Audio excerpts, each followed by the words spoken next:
The White House just out with a new blistering response for Democrats after they released emails written by Jeffrey Epstein that reference President Trump. Here's Press Secretary Caroline Leavitt.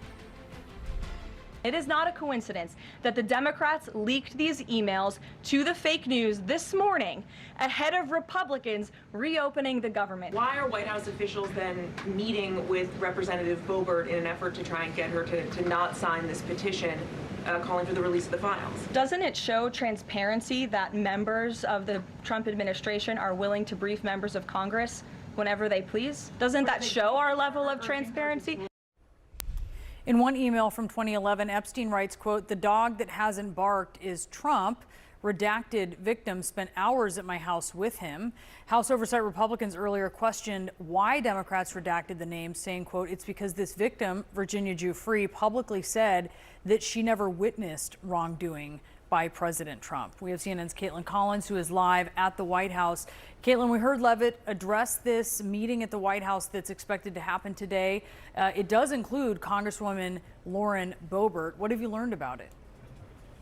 Yeah, Brianna, two things stood out to me from that briefing. Obviously, Caroline Leavitt was saying that they believe these emails prove that President Trump did nothing wrong. Obviously, he's being accused of any wrongdoing. We made that clear in our reporting this email. They just shed new light on Jeffrey Epstein mentioning Donald Trump multiple times in private correspondence over the span of about 15 years.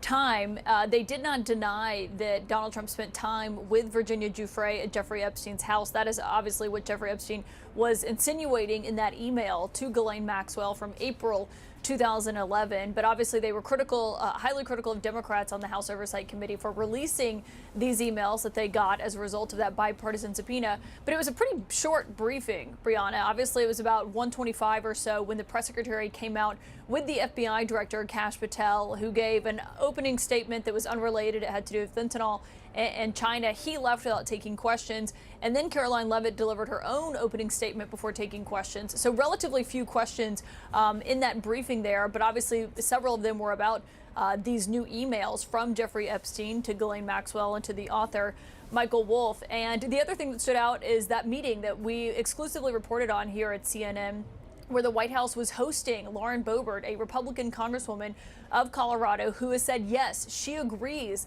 that the White House and the administration should have to release all of their files related to Jeffrey Epstein that are inside the Justice Department.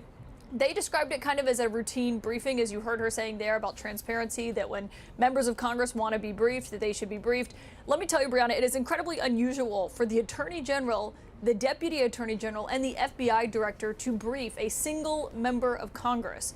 They weren't briefing her because she was the chair of a committee on a pressing matter. If she wanted to talk about the Epstein files, and that is what they talked about, it is unusual to have that high level of Justice Department power sitting down here at the White House with a Republican congresswoman. But what also stood out from that is Caroline Leavitt is confirming our reporting that, yes, that meeting did take place. And of course, a question is the White House's effort to try to get some of these Republican members to take their name off of that petition, and whether or not it will be successful, that still remains to be seen. But to describe that as a routine briefing, it is certainly not, Brianna.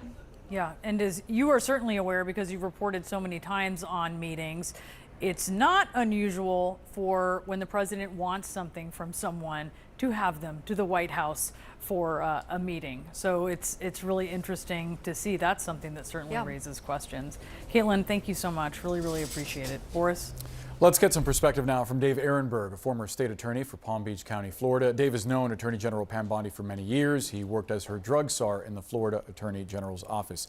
Dave, thank you so much for being with us. Generally, I wonder what you make of the correspondence that we're seeing between Epstein and his associates.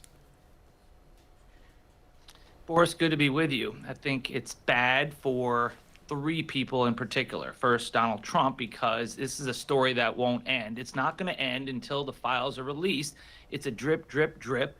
And there's no indication that President Trump did anything illegal, but his association with Epstein is what it is, and he needs to get in front of this story instead of letting this define him, because he's sitting back and there's just a constant drip of information that makes him look bad and makes his supporters wonder what's going on. And that demand for the release of the files ain't stopping anytime soon. It's just going to increase the clamor for those files to be released.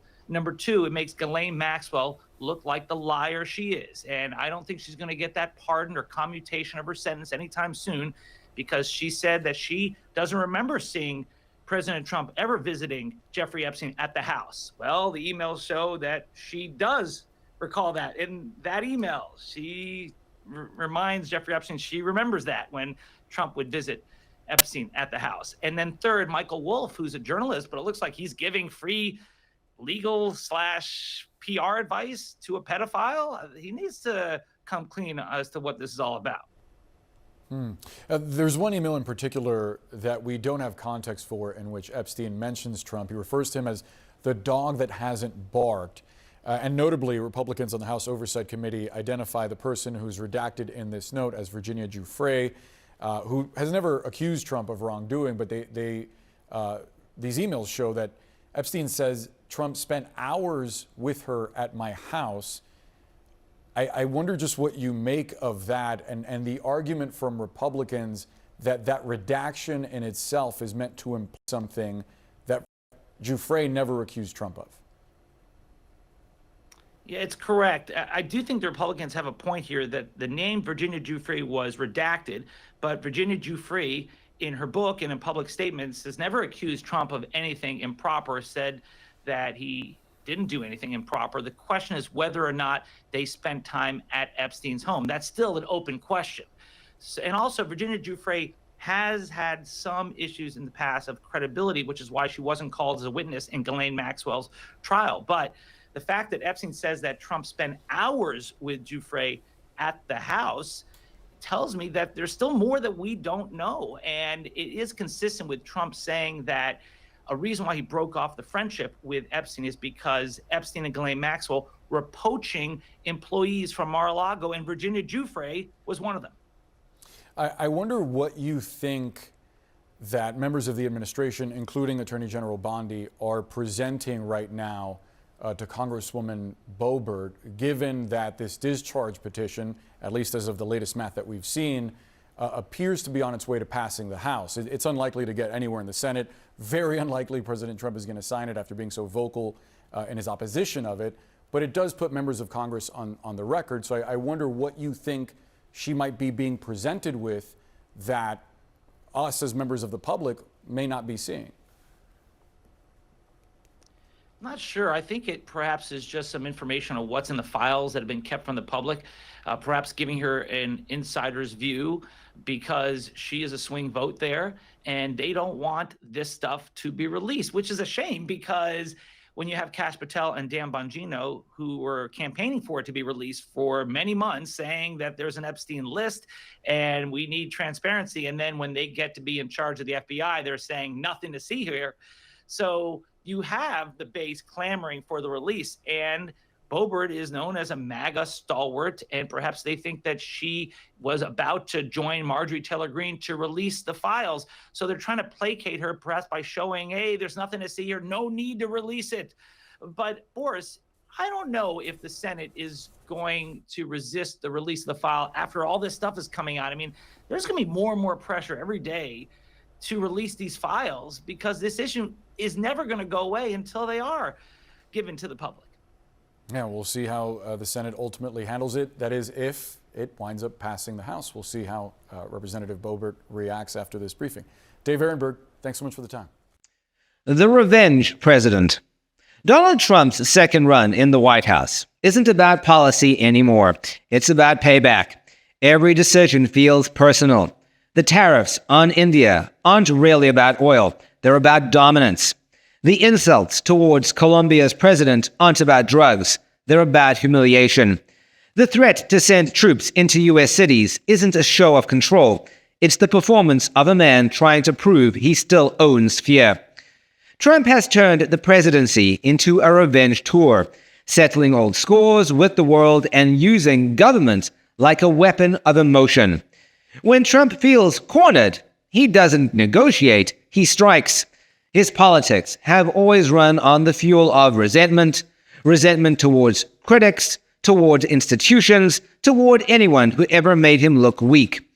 That's why this phase of his rule feels darker. It's powered not by ambition, but by grievance. He sees betrayal everywhere, from allies who didn't clap loud enough to judges who ruled against him. Each new target gives him a headline, and each act of retribution gives his followers the satisfaction of seeing someone punished. For them, it's justice. For him, it's survival. This week's moves fit that pattern perfectly. India gets slammed with tariffs because it didn't obey. Colombia gets insulted because it dared to answer back. The U.S. cities are threatened because some governors refused to bow. What ties them all together is not ideology, but impulse. The reflex of a man who believes politics is just another season of revenge TV.